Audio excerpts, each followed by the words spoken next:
क्या बात है स्वामी, आप यहाँ एकांत में क्या कर रहे हैं? एकांत? एकांत के सिवा मेरे जीवन में राह क्या है? महारानी सुनीति, लोग तो कहते हैं कि एकांत में मन को शांति मिलती है, पर यह एकांत बड़ा निष्ठुर है। मेरा एकांत अपने साथ पुत्र ध्रुव की मधुर स्मृतियों की भीड़ लाता है। इस एकांत का मौन बड़ा ही निर्दयी है। ये चिल्ला चिल्ला कर मुझसे प्रश्न पूछता है जिनके उत्तर मेरे पास नहीं। ये पूछता है कि पुत्र ध्रुव क्यों चला गया, कहां चला गया।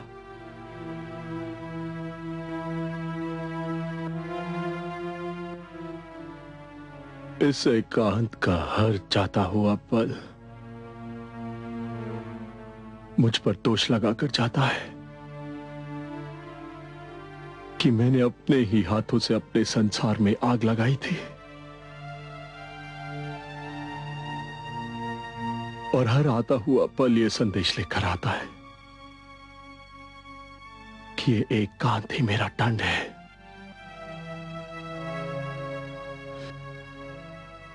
पुत्र ध्रुव के बिना मेरा जीवन अभिशाप बन गया है, और यह अभिशाप मुझे जीवन भर भोगना है, जीवन भर भोगना है।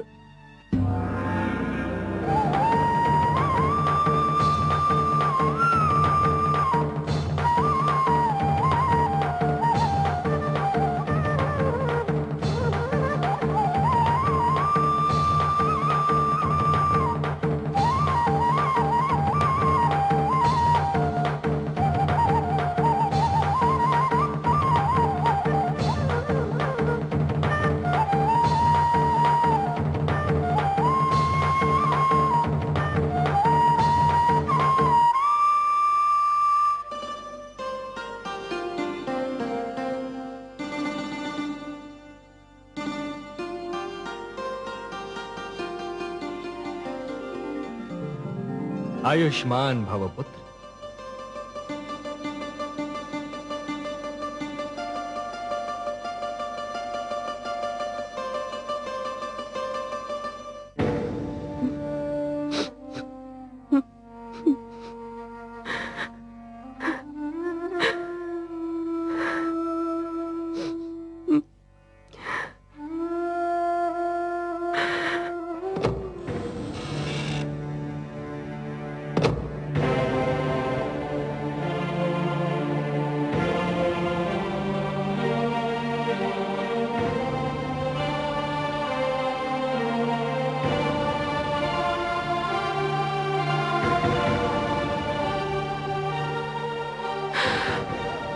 प्रणाम माते। तुम? हाँ, मैं आपको धन्यवाद देने आया हूँ। धन्यवाद? मुझे? मैंने ऐसा कौन सा शुभ कार्य किया है कि तुम मुझे धन्यवाद देने आए हो? आपने जो मुझ पर उपकार किया। उपकार नहीं किया पुत्र, मैंने तुम पर अत्याचार किया है, अत्याचार किया है मैंने तुम पर। नहीं माते, आपने तो मुझ पर इतना बड़ा उपकार किया है कि मैं 100 जन्म आपकी सेवा करूं तब भी उसे चुका ना पाऊंगा। मत कहो मुझे माते, मत कहो, मैं इस पवित्र शब्द के योग्य नहीं हूँ।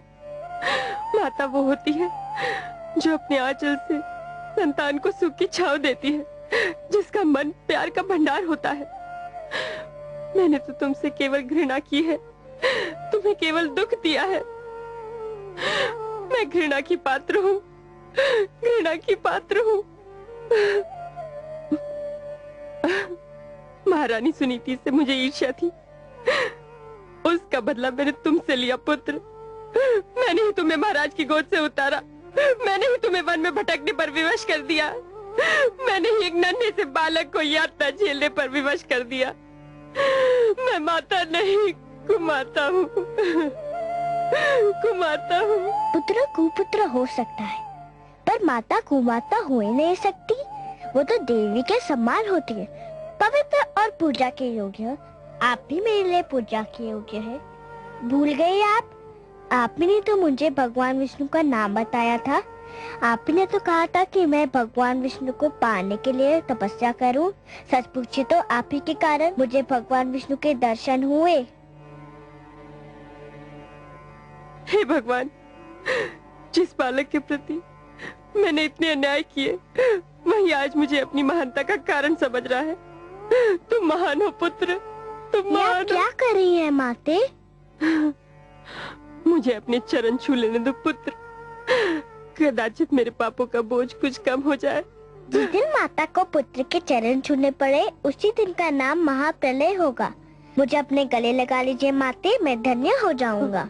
पुत्र, मेरा पुत्र ध्रुव,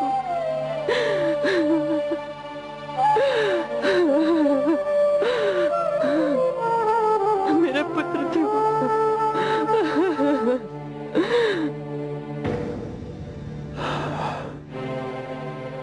ये सब भाग्य का खेल है स्वामी। नहीं, ये कहकर मैं स्वयं को धोखा नहीं दे सकता।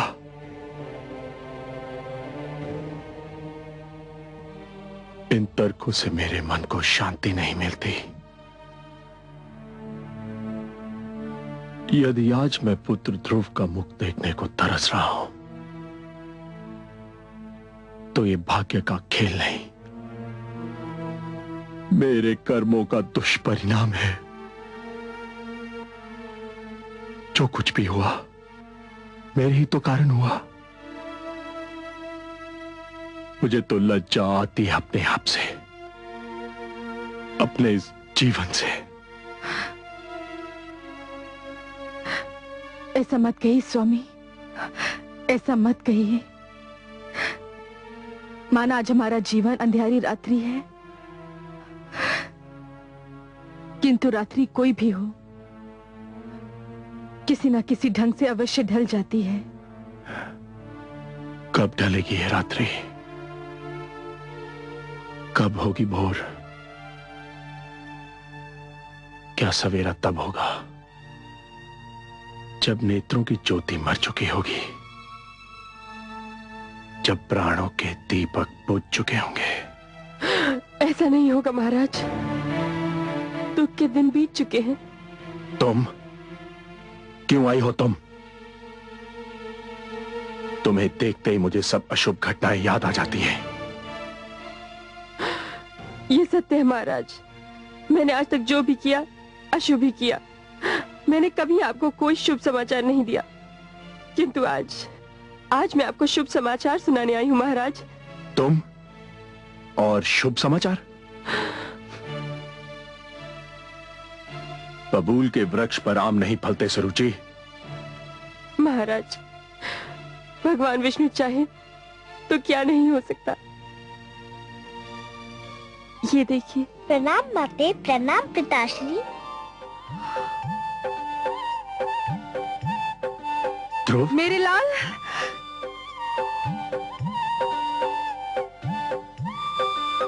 ध्रुव, ध्रुव, ध्रुव, कहाँ चला गया था तू? कहाँ चला गया था? ध्रुव, ध्रुव मेरे पुत्र। आपका लाल महान बन चुका है महारानी। इसे भगवान विष्णु स्वयं दर्शन दे चुके हैं। मेरे छोटे से भगवान, मुझे क्षमा कर दो। किंतु आपको भी किसी को क्षमा कर देना होगा। किसको क्षमा करना होगा? इन्हें, मेरी छोटी माता को। इसे? हाँ, इन्हें। ये न होती तो मुझे भगवान विष्णु के दर्शन कैसे होते? इन्हीं के कारण तो मैं भगवान विष्णु की खोज में निकला था। आओ माते।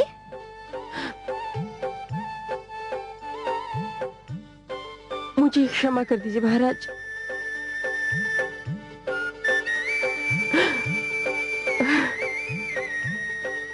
क्या कर रही हो?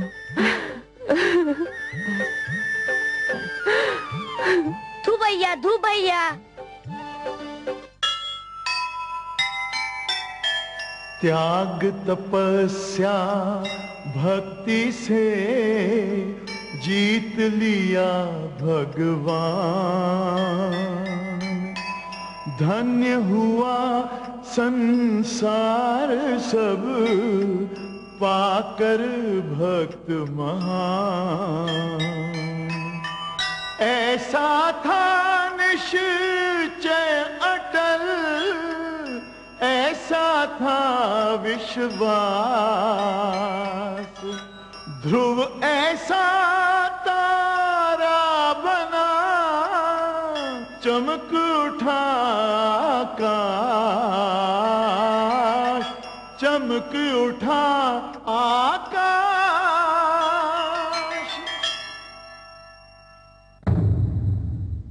मैं माँ हूं, धरती माँ। तुमने देखा कि भक्ति में कितनी शक्ति है। तुमने देखा कि अपनी तपस्या और दृढ़ निश्चय के बल पर भक्त भगवान को भी जीत सकता है, भगवान को धरती पर आने को बाध्य कर सकता है। यह भक्त और भगवान के रिश्ते की कथा थी। विष्णु पुराण की कथा भगवान के अवतार की कथा है। भक्त को जैसे भगवान का ध्यान रहता है, वैसे ही भगवान को भी भक्त की चिंता रहती है। भगवान विष्णु ने माता लक्ष्मी से कहा था, परित्राणाय साधूनाम विनाशाय च दुष्कृताम धर्म संस्थापनार्थाय संभवामि युगे युगे। और अपने इस वचन को उन्होंने एक बार नहीं, बार बार निभाया।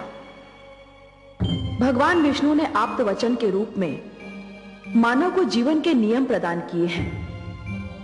इन नियमों को जब भी तोड़ा गया, मानव पर, जीवन पर संकट की जब भी कोई घड़ी आई, श्री विष्णु भगवान धरती पर अवतरित हुए और पाप तथा पापी का नाश किया, क्योंकि वही तो धरती के पालनहार हैं। नियम भी तो उन्होंने ही बनाए हैं, फिर वे कैसे सहन कर सकते हैं कि उनके नियमों को तोड़ा जाए।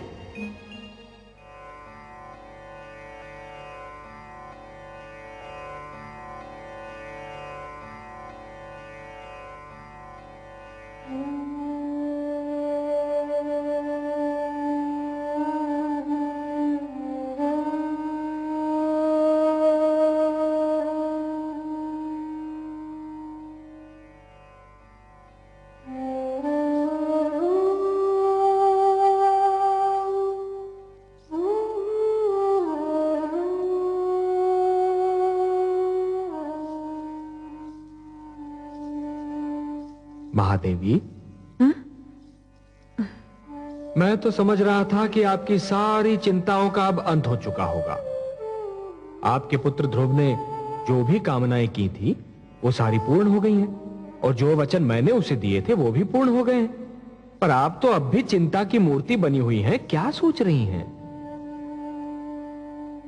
हे कमल नयन, आपके सुंदर मुख से जो पावन बोल निकलते हैं वो तो मेरे हृदय पर अंकित हो जाते हैं। आपने एक बार कहा था कि धरती पर आपके अगणित भक्त हैं। ध्रुव का कल्याण तो हो गया, पर उससे केवल एक का कल्याण हुआ है, और भक्तों का कल्याण कैसे होगा? जो ज्ञान, जो प्रकाश ध्रुव को मिला, उस पर तो समस्त मानव जाति का अधिकार है। ये ज्ञान, ये प्रकाश उनको कैसे मिलेगा? ये जीवन के नियम उन्हें कौन बताएगा? वाह देवी वाह, आप केवल हमारी वामांगी नहीं हैं, आप तो हमारे विचारों की संगिनी भी हैं। आपने अभी जो कहा वास्तव में चिंता का विषय है, और हम आपके आभारी हैं कि आपने इस चिंता को व्यक्त कर दिया। मानव कल्याण ही तो हमारा परम उद्देश्य है। हमें ज्ञान का प्रकाश मानव तक पहुंचाने के लिए कुछ दीप प्रज्वलित करने होंगे।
हे लक्ष्मी नारायण,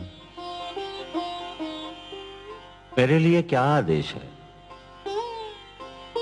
आज आपकी सभा में कुछ नवीन, अति सुंदर और महातेजस्वी पात्र दिखाई दे रहे हैं प्रभु, जिनके आज से पहले अभी दर्शन नहीं हुए। हे ब्रह्मा, ये आप्त वचन है, मेरी वाणी है। ये सारे ज्ञान के स्वरूप हैं। ज्ञान जो निश्चल होता है, पवित्र होता है, एक बालक के समान, और इसीलिए इन्हें बाल स्वरूप प्राप्त हुआ है। ब्रह्मा जी, विधाता को अपना परिचय दीजिए। हे ब्रह्मा, भगवान विष्णु ने मेरा नाम ऋग्वेद रखा है। हे प्रजापति, भगवान विष्णु ने मुझे यजुर्वेद का नाम दिया है। हे विधाता, भगवान विष्णु ने मुझे सामवेद कहकर पुकारा है।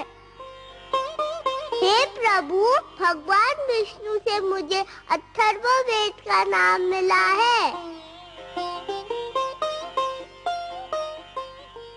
हे त्रिलोकीनाथ, परिचय तो मिल गया, परंतु मेरे लिए इनकी रचना का उद्देश्य अब भी एक भेद बना हुआ है। कौन सी आवश्यकता इनकी रचना का कारण बन गई सर्वेश्वर? हे चतुरानन, जिस सृष्टि का निर्माण आपने किया है, उसे चलाने का कार्यभार तो हम ही को मिला है ना? वो तो आप बहुत सुंदर ढंग से चला रहे हैं। आदि प्रजापति, हाँ, किंतु शिशु जब अपने पांव पर खड़ा होना और चलना सीख रहा होता है, तो हर पग पर उसके पांव डगमगाते हैं। उसे गिरने का भय होता है, तब उसे किसी उंगली या हाथ के संबल की आवश्यकता होती है। मानव जीवन भी अभी बस अपने पांव पर खड़ा होना और चलना सीख ही रहा है। ब्रह्मा जी, उसे भी किसी संबल की आवश्यकता है, ज्ञान की आवश्यकता है, प्रकाश की आवश्यकता है। और ये मेरे वेद, मेरी वाणी, मेरे आप्त वचन मानव की इसी आवश्यकता की पूर्ति करेंगे। आपकी जितनी भी प्रशंसा की जाए कम है। हे परम श्रेष्ठ, इतनी सुंदर कृतियां बनाई हैं आपने, इनके मुख से तो तेज की किरणें फूट रही है। हे विधाता, आपको तो ज्ञात ही है कि मानव मुझे कितना प्रिय है। मैं तो स्वयं मानव में अपनी छाया देखता हूं। मैं उसे वो ज्ञान देना चाहता हूं जो किसी और प्राणी के पास ना हो। मैं उसे वो विवेक देना चाहता हूं जो उसे श्रेष्ठता दे, समृद्धि दे।